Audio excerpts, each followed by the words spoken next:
What's up everyone, Jared here. So the iPhone and the LG G5 are both high-end flagship devices. However, one costs quite a bit more than the other, and when you hold both devices in your hands, you can feel the difference. Now the G5, based on new information brought to light thanks to Erica Griffin getting a response from LG on the matter, is in fact metal, but to keep the weight down and other reasons, it's very thin aluminum with basically a thick layer of primer and some metallic paint on top. That said, it still feels like plastic and looks like plastic, but whether that's a good thing or a bad thing, it's totally up to you. And while the G5 feels like cheap plastic, the iPhone, on the other hand, is using Apple's 7000 series aluminum, which gives it a nice weight and a high-end feel in the hand. Both phones have their speakers located on the bottom and are susceptible to being muffled by your hand in landscape mode, but while both speakers sound much better than many other mono speaker devices, I'd have to say the LG G5 takes the lead in sound quality and max volume levels. The fingerprint readers on both devices work well, but I found that the G5's is just a little faster in my experiences.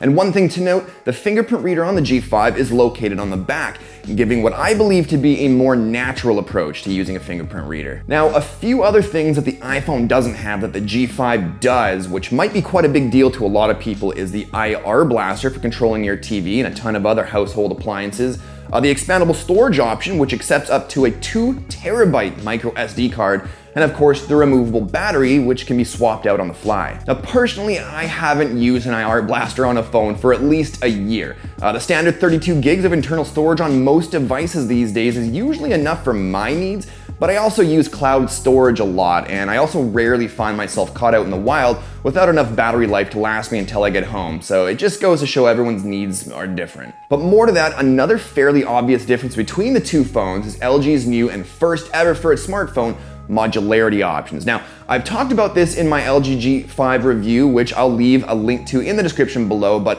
long story short, although it is really cool, I'm personally not overly impressed with the modularity, at least not just yet. So far, we can get a camera grip module, which adds some manual controls for helping take better pictures, and also packs an additional battery to add to the existing battery, which is pretty cool.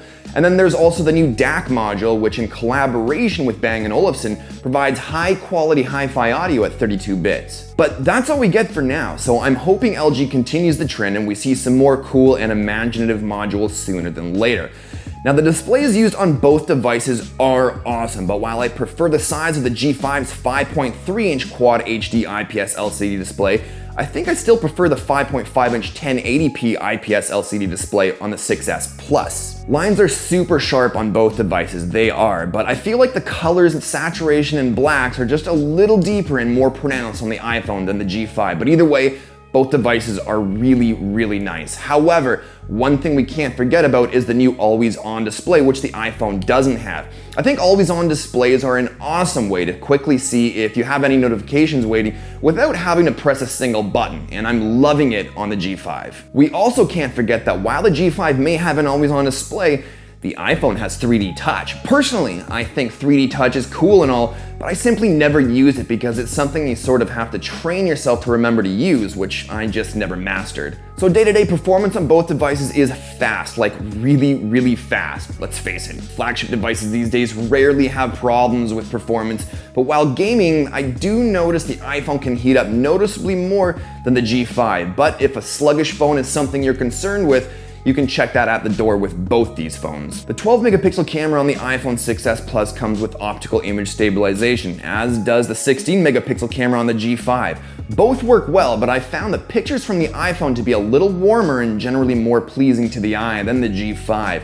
But while that might be the case, the 16 megapixel camera on the G5 is capable of taking slightly sharper images because we're working with a higher resolution image. We can play with it a little more if we wanted to crop in without losing as much detail as you would with the iPhone. Unfortunately, my G5 review unit has some camera software issues, so comparing the images I have from both phones wouldn't be fair to the G5, but it uses the same camera from the G4, so I know how well it can perform, but I'll leave links to my reviews of both phones in the description so you can check those out if you wanted to. Anyways, even though I prefer the photos from the iPhone slightly over the photos from the G5, The iPhone doesn't have a cool 135-degree wide-angle 8-megapixel camera like the G5 does, which I found myself using almost all the time. It gets really addicting to use. It's kind of weird, but yeah, I like it a lot. Battery life on both devices has been pretty good, but with the iPhone 6s Plus's 2750 mAh battery, 50 less than the LG G5's 2800 mAh battery,